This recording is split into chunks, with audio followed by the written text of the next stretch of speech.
Hello छात्रों, Dikshansh edutech में आपका स्वागत है।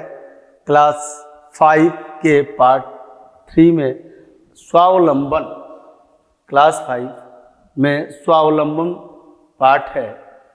यह पाठ काफ़ी रोचक पाठ है, जिसके अंतर्गत ईश्वर चंद्र विद्यासागर, जो अपने भारत के एक महान विभूतियों में से एक हैं, ईश्वर चंद्र विद्यासागर, उनके बारे में कहा गया है, उनके बारे में बताया गया है। उनके जीवन की एक ऐसी घटना के बारे में हमें बताया गया है जिससे सबक लिया जा सकता है, जिससे सबक लेकर के एक नए जीवन की शुरुआत की जा सकती है।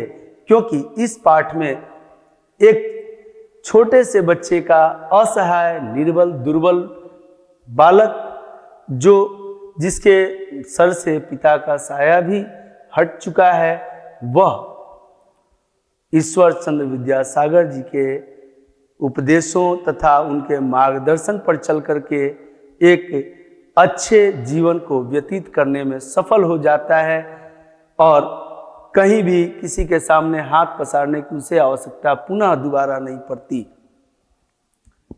आइए इस पाठ से हम भी ये सबक लें। और यह पाठ है स्वावलंबन। स्वावलंबन शब्द का अर्थ होता है आत्मनिर्भरता। आत्मनिर्भरता माने स्वयं के पैरों पर खड़ा होना, स्वयं के ऊपर निर्भर करना, अर्थात किसी के ऊपर हम आश्रित न हो, उसे स्वावलंबन कहा जाता है। आइए देखते हैं पाठ में। इस पाठ में हमें क्या क्या प्राप्त हो सकता है। अधिगम संप्राप्ति के अंतर्गत मेहनत, बुद्धि, दृढ़ निश्चय, आत्मनिर्भरता आदि से मूल्य आदि के मूल्यों से अवगत होना, अर्थात मेहनत, बुद्धि, दृढ़ निश्चय और आत्मनिर्भरता आदि मूल्यों से, इन सभी चीज़ों का हमारे जीवन में बहुत ही अहम योगदान होता है, जिससे हमारा जीवन सफलता को प्राप्त करता है, हम लक्ष्य की प्राप्ति करते हैं अपने। मेहनत तो हमें करना ही होता है, बिना मेहनत के तो हम सामने परोसे हुए थाली में भोजन भी ग्रहण नहीं कर सकते। बुद्धि हर काम के लिए आवश्यक होती है तथा दृढ़ निश्चय अर्थात संकल्पित होकर के मुझे करना है, मुझे ये काम करना ही है, यह दृढ़ निश्चय हुआ। मुझे आईएएस बनना है। बहुत सारे छात्र ऐसे होते हैं जो बचपन में ही ये सोच लेते हैं कि मुझे करना क्या है, मैं प्रशासनिक सेवा में जाना चाहता हूँ, मैं डॉक्टर बनकर के देश हित में सेवा करना चाहता हूँ, मैं एडवोकेट बनकर के, मैं इंजीनियर बनकर के। अलग अलग क्षेत्रों में सबकी अलग अलग मानसिकता होती है और अलग अलग रुचि होती है। अपने अपने रुचि के अंतर्गत सभी लोग, सभी छात्र अपने लक्ष्य की प्राप्ति के लिए अग्रसर होते हैं। और जब लक्ष्य की प्राप्ति के लिए अग्रसर होते हैं, उसी दिशा में बढ़ते हैं, तो उसके लिए अति आवश्यक वस्तु होता है दृढ़ निश्चय, संकल्प लेना, मुझे ये करना है, I can do it. When we say about that I can do it, then after one day we say I done it. यदि हम कहते हैं कि मैं इसे कर सकता हूं और करने की तरफ अग्रसर होते हैं, तो निसंदेह एक दिन ऐसा होता है कि हम कर देते हैं। और वह उसके लिए अति आवश्यक वस्तु है दृढ़ निश्चय। आत्मनिर्भरता अर्थात किसी अन्य के ऊपर हम आश्रित न हो। यूं तो भोजन के लिए सभी जीव जंतु पेड़ पौधों पर ही आश्रित हैं, परंतु अन्य किसी अवस्था या प्रकृति के अन्य किसी कार्य हेतु किसी पर निर्भरता न रहना ही आत्मनिर्भर होता है। उसके बाद आदि मूल्यों से अवगत होना, इन सभी चीजों से अवगत होना। अवगत का अर्थ होता है जानना, समझना। पढ़ाई का महत्व समझना, पढ़ाई पढ़ाई कितनी आवश्यक वस्तु है, इसका महत्व समझना। इस पाठ में हम लोगों को दूसरा चीज मिलने वाला है कि पढ़ाई से क्या क्या लाभ है, हानियां हैं, इसका महत्व समझे। तीसरा, धन का सदुपयोग सीखना। धन का सदुपयोग अर्थात धन तो हमारे पास आ गया, अगर हम उसमें बुद्धि न लगाएं, मेहनत न हो हमारे पास और दृढ़ निश्चय न हो, तो वह संपत्ति, वह संपदा, वह धन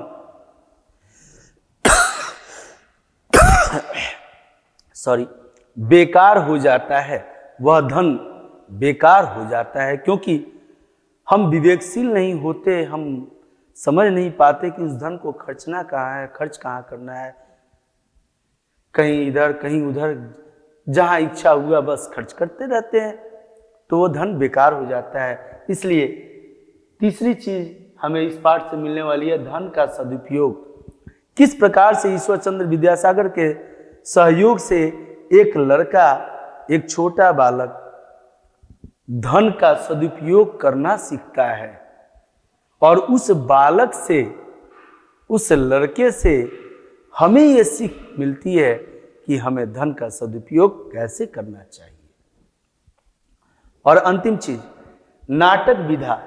यह नाटक विधा है। नाटक को हम एकांकी भी कहते हैं, जिसमें पात्रों द्वारा वार्तालाप किया गया है, पात्रों द्वारा बोले गए शब्दों को, वाक्यों को दर्शाया गया है पृथक करके, अलग अलग करके। तो नाटक विधा से परिचित होना और संवादों को उचित लय, ताल और भाव से, हाव भाव से बोलना। कैसे बोले, इससे हम अवगत होते हैं किन बातों को किस तरह से बोलना है।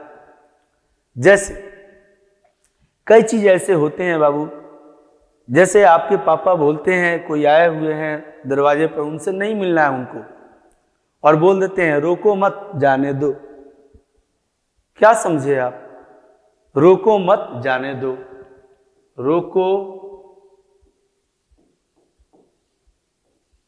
मत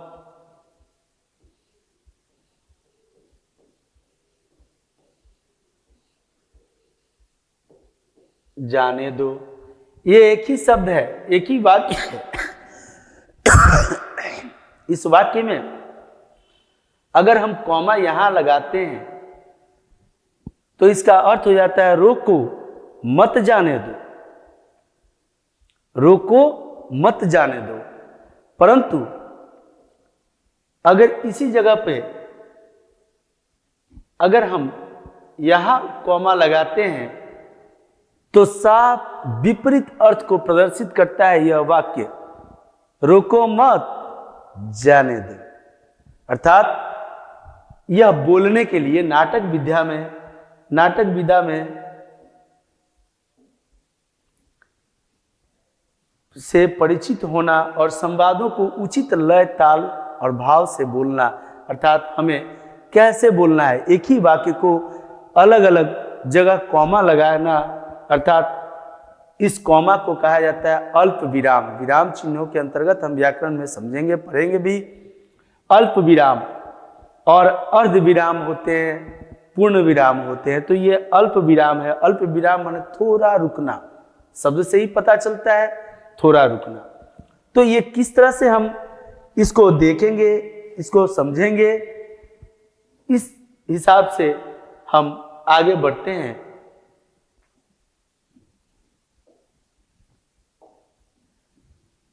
ईश्वर चंद्र विद्यासागर जा रहे हैं, एक रास्ते से जा रहे थे ईश्वर चंद्र विद्यासागर, और एक गरीब लड़का उनसे भीख मांगता है। एक गरीब लड़का रास्ते में बैठा हुआ है, ईश्वर चंद्र विद्यासागर जा रहे हैं रास्ते से, और एक गरीब लड़का उनसे भीख मांगता है। कैसे मांगता है? तो बोलता है मालिक एक पैसे दे दीजिए, मालिक एक पैसे दे दीजिए। विद्यासागर बोलते हैं तुम भीख क्यों मांगते हो बाबू, भीख क्यों मांगते हो? लड़का बोलता है मेरी माँ बीमार है, पिता है नहीं, मैं बहुत छोटा हूं, मुझे कोई काम नहीं देता, इसलिए भीख मांगता हूं। देखिए, ईश्वर चंद्र विद्यासागर कलकत्ता के थे, पश्चिम बंगाल कलकत्ता। ईश्वर चंद्र विद्यासागर एक शिक्षित और सामाजिक कर्ता थे, कार्यकर्ता थे। समाज के लिए उन्होंने बहुत कुछ किया। विद्यासागर सेतु के नाम से हावड़ा का ब्रिज बना हुआ है। तो विद्यासागर एक महान व्यक्ति थे, व्यक्तित्व के धारक थे। उनके पूछने पर कि तुम भीख क्यों मांगते हो, लड़का अपनी सफाई में कहता है कि मेरी माँ बीमार है, पिता है नहीं, मैं बहुत छोटा हूं, मुझे कोई काम नहीं देता। क्योंकि छोटे बच्चों से कोई काम जल्दी कराता नहीं। अधिकतर देखने को मिलता है होटलों में छोटे बच्चों से काम कराते हैं लोग, तो पुलिस वाले जाते हैं और होटल वाले को पकड़ते हैं, बच्चों को प्रताड़ित करते हैं। वो गरीब होते हैं, उनके पास धन नहीं होता। अगर वह मेहनत करके कुछ अर्जित करके अपने माता पिता का सहयोग करना चाहते हैं तो समाज यह बात कहती है कि छोटे बच्चों को काम करने नहीं देना चाहिए और वकील तथा जज अदालत के हिसाब से मुताबिक उसे अपराध मानते हैं, इसलिए छोटे बच्चों को कोई काम नहीं देता। इसलिए वह बच्चा भीख मांग रहा था। तब विद्यासागर जी ने कहा, यदि तुम्हें एक आना दूं तो तुम उसका क्या करोगे? विद्यासागर जी ने पूछा उससे, यदि तुम्हें मैं एक आना देता हूं तो तुम उसका क्या करोगे? क्या पूछा विद्यासागर जी ने? एक आना देता हूं तो क्या करोगे? लड़का ने कहा, एक आने में से 2 पैसे माँ के पास जमा कर दूंगा और 2 पैसे खाने पीने की चीजें लाऊंगा। यानी एक आना में 4 पैसे होते हैं।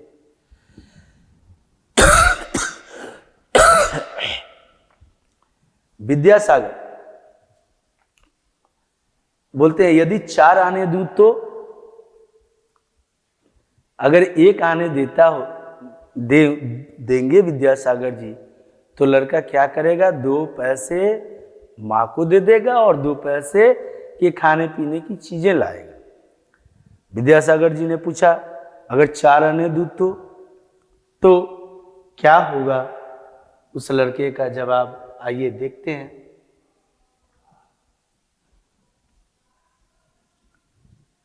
लड़का बोला, मालिक आप तो मजाक कर रहे हैं, यदि एक आना देना हो तो दीजिए, नहीं तो मैं जाता हूं।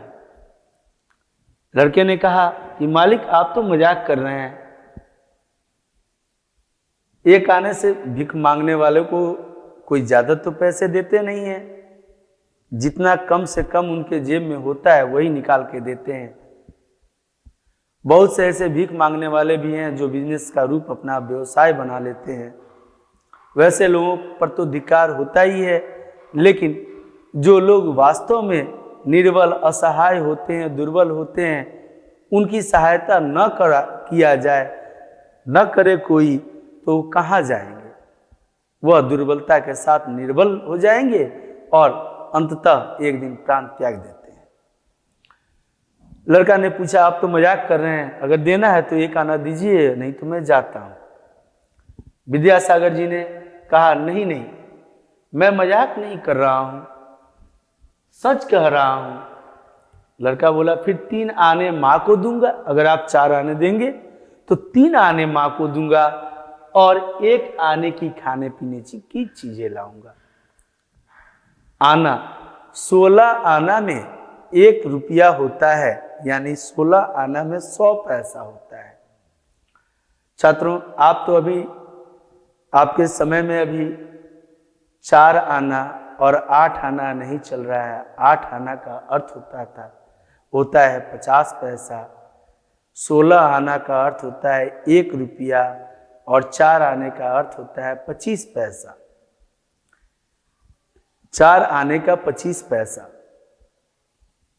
और इस हिसाब से वह अगर 4 आने देते हैं तो 3 आना वो माँ को दे देता लड़का, और 1 आने की खाने पीने की चीजें लाता। छात्रों, विद्यासागर जी ने पहले उसे कितने आने देने के लिए कहा था? 1 आना। उसमें से लड़के ने 2 पैसे माँ को देने के लिए और 2 पैसे का खाना लाने के लिए कहा। फिर जैसे ही ईश्वर चंद्र विद्यासागर जी ने कहा कि मैं तुम्हें 4 आने दूं, तो उसने कहा 3 आने माँ को दूंगा और 1 आने का भोजन लाऊंगा, खाने पीने का सामान चीजें लाऊंगा।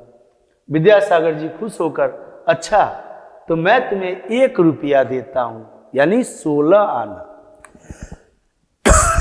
1 रुपये देता हूं, देखो कहीं खोना नहीं, अपनी मां को देना। विद्यासागर जी भले मानस थे, भले मनुष्य थे। उन्होंने भले मन से उसे 1 रुपया अर्थात 16 आने दिए। जितना वो पूछे थे उससे कहीं अधिक, 4 गुना ज्यादा, 4 आने से 4 गुना 16 आना उसे दिए, और हिदायत भी की कि इसे देखना कहीं खोना मत, माँ को ले जाके देना, क्योंकि उसकी माँ तो बीमार थी और पिता का साया उसके सर से उठ चुका था, उसके पिता भी नहीं थे। तो आखिर वो बच्चा करता क्या? विद्यासागर लड़के को 1 रुपया देते हैं, एक ओर विद्यासागर जाते हैं और दूसरी ओर वो लड़का चला जाता है।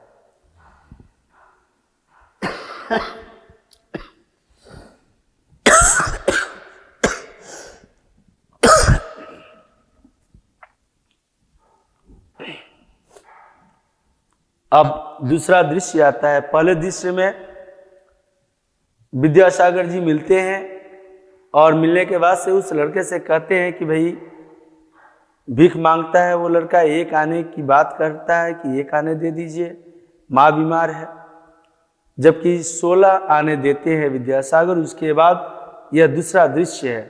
दूसरे दृश्य में कुछ दिनों के बाद की यह घटना है, 5 वर्ष बाद। विद्यासागर कुछ दिन, कितने वर्ष बाद? 5 वर्ष बाद विद्यासागर उसी सड़क से जा रहे हैं। लड़का दुकान पर बैठा है। लड़का दुकान पर बैठा है, लड़का तो भीख मांग रहा था, ये दुकान पर बैठा कैसे? जी हां, लड़का अपनी दुकान पर बैठा है। कैसे? यही अब समझना है हमें। यही तो हमारी आत्मनिर्भरता को दर्शाता है। यही तो उस लड़के की आत्मनिर्भरता से सबक लेने की बात कही जा रही है इस पाठ के अंतर्गत। कैसे? लड़का विद्यासागर के पैरों पर गिरकर, विद्यासागर जा रहे हैं 5 वर्ष के बाद, 5 वर्ष के बाद लड़का अपने दुकान पर बैठा है। जो लड़का एक दिन भीख मांग रहा था वह दुकान पे अपने बैठा है, फल का दुकान किया है। विद्यासागर के पैरों पर गिरकर बोला, मालिक प्रणाम। विद्यासागर बोले, सुखी रहो भाई। लड़का बोला, मालिक कृपा करके आप मेरी दुकान तक चलिए। बड़ा अनुरोध किया, विनती किया कि कृपा करके हमारे दुकान तक चलिए। क्यों ले जा रहा था विद्यासागर जी को? आइए, विद्यासागर कहते हैं, क्यों भाई, तुम कौन हो? पहचानते तक नहीं? ऐसे होते हैं। देखिए, यहां पर एक दान की महत्ता दिखती है जो कि बिना कहे रहा नहीं जाता। और छात्रों, आपसे तो कहना जरूरी है, क्योंकि आप देश के कर्णधार हैं। आप समझें इन चीजों को, दान का महत्व समझें। दान उसे कहा जाता है जो दाएं हाथ पर दिया जाए तो बाएं को न पता चले, और बाएं हाथ से दिया जाए तो दाएं को न पता चले। अर्थात दान को हम दिखा करके नहीं देते, दान को देने के बाद से हम किसी से कहते नहीं, वो दान होता है। अभी का जो प्रचलन है, सभ्यता जिस तरह से हमारी विकसित होते जा रही है, निसंदेह यह उचित नहीं है। हमारे समाज में अभी दिखाई देता है कि कहीं मंदिर पर कंबल बांट रहे हैं कोई महाशय, और बांटते समय में तस्वीरें खिंचवाते हैं कि मैं बांट रहा हूं, फेसबुक पर डाल देते हैं। शायद यह दान की महत्ता को धूमिल करता है। इसलिए दान विद्यासागर जी ने दिया था उस बच्चे को जो उन्हें याद तक नहीं था।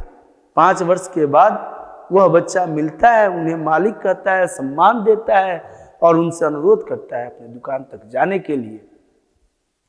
वह भूल चुके हैं कि यह कौन है और पूछते हैं उससे, क्यों भाई तुम कौन हो? तो लड़का बोलता है, पहले आप चलिए तब मैं बताऊंगा। लड़का बड़े भोलेपन से कहता है कि पहले आप चलिए तब मैं बताऊंगा मैं कौन हूं।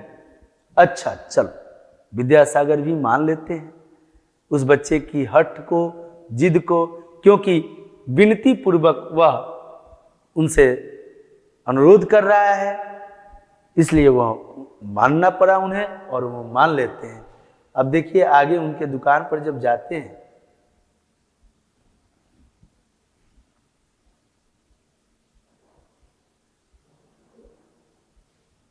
दोनों दुकान पर आते हैं। लड़का बड़े आदर के साथ विद्यासागर को कुर्सी पर बिठाता है। लड़के में वो भावना होती है, बड़े आदर के साथ उस लड़के को कुर्सी पर बिठाता है, सम्मान देता है, ईश्वर तुल्य मांग रहा है विद्यासागर जी को, ईश्वर तुल्य। क्योंकि अब वहां विद्यासागर कहते हैं, हाँ भाई अब बताओ मुझे यहां क्यों लाए हो? लड़का कहता है, मालिक थोड़ा और ठहर जाइए, मेरा घर पवित्र हो जाएगा, फिर बताऊंगा। विद्यासागर कहते हैं, अरे भाई तुम तो बड़े भक्त जान पड़ते हो, अब तो बताओ क्या बात है? अभी तक उस लड़के ने बताया नहीं था।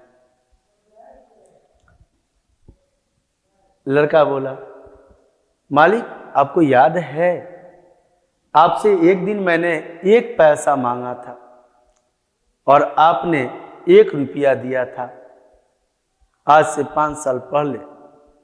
विद्यासागर जी ने कहा, हाँ हाँ हाँ याद है। याद आया तो याद आया तो उन्होंने जब तो पूछा तो का जवाब लड़का ने दिया।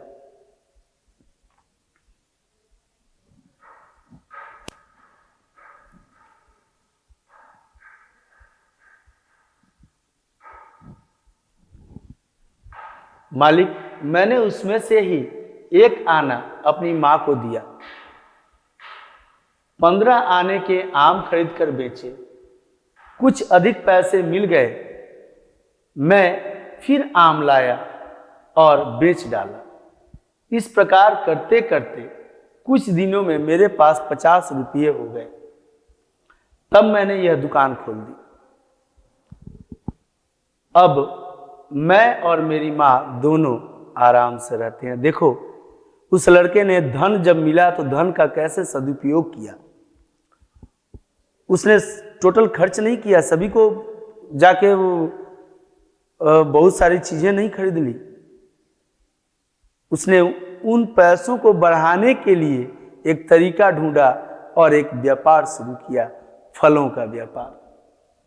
15 आने के आम खरीद कर बेचे, कुछ अधिक पैसे मिल गए, मैं फिर आम लाया और बेच डाला। इस प्रकार करते करते कुछ दिनों में मेरे पास 50 रुपये हो गए। 1 रुपये से उसके पास कुछ दिनों में 50 रुपये हो गए और तब मैंने यह दुकान खोल दी। अब मैं और मेरी माँ दोनों सुख से यहाँ रहते हैं। विद्यासागर खुश हुए क्योंकि उनके एक दान देने के बाद एक लड़का भारत का आत्मनिर्भर हो चुका था वह अब किसी के सामने हाथें फैलाने वाला नहीं, बल्कि जो हाथ फैलाते उसके दुकान तक आते उनका भी सहयोग देने वाला बना था। हाँ, विद्यासागर खुशी से, वाह वाह, तुमने तो बहुत अच्छा काम किया। मैं भी कुछ ऐसा ही चाहता था। केवल 1 रुपये से तुम अपने पैरों पर खड़े हो गए और भीख मांगनी छोड़ दी। लड़का बोला, मालिक, सब आपकी कृपा है। विद्यासागर बोले, यह मेरी कृपा नहीं, यह तो तुम्हारी मेहनत है। कुछ पढ़ाई भी की है? प्रश्न पूछे, यह तो मेहनत है, कुछ पढ़ाई भी की है? लड़का बोला, नहीं मालिक, कैसे पढ़ता? विद्यासागर बोले, अच्छा, अब तुम रोजाना रात्रि पाठशाला में जाया करो। कहाँ जाया करो? रात्रि पाठशाला। रात्रि पाठशाला में जाया करो, अर्थात रात में। दिन भर तो मेहनत करेगा यह लड़का अपनी दुकान पर, तो रात में पढ़ना है, इसलिए रात्रि पाठशाला जाओ। तुम अपनी जीविका कमाने लगे हो, अब तुम्हें पढ़ना चाहिए। देखो कितनी बड़ी बात। जीविका कमाने के लिए लोग पढ़ाई करते हैं, और वह गरीब लड़का जीविका कमाना पहले सीखा, अब पढ़ने की सलाह दे रहे हैं। कौन? विद्यासागर जी। अर्थात जीविका अलग चीज हुआ और स्टडी, पढ़ाई, अध्ययन अलग चीज है। इन दोनों का मेल नहीं है, लेकिन हम सभ्यता के विकास के अंतर्गत समझ रहे हैं कि पढ़ना ही जीविका का साधन है।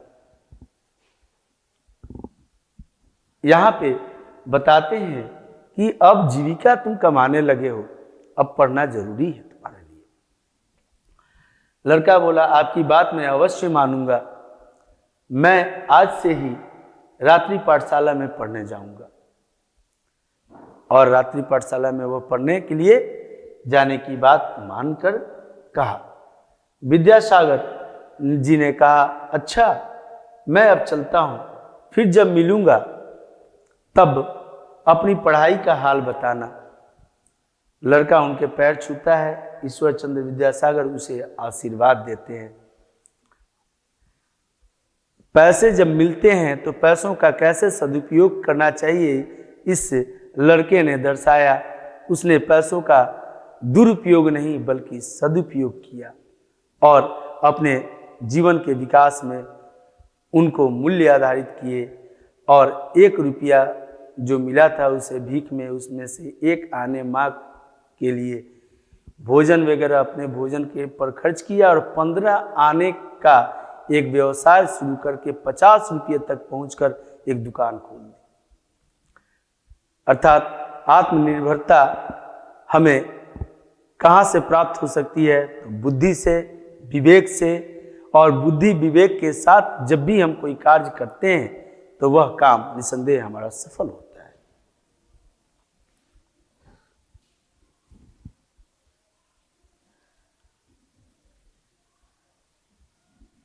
और इस पाठ को पढ़ करके अच्छा लगा होगा आपको। ईश्वर चंद्र विद्यासागर जी का यह पाठ बहुत ही अच्छा पाठ है जो सबक देने वाला है। अतः आशा करते हैं आप लोगों को बेहद अच्छा लगा होगा। धन्यवाद।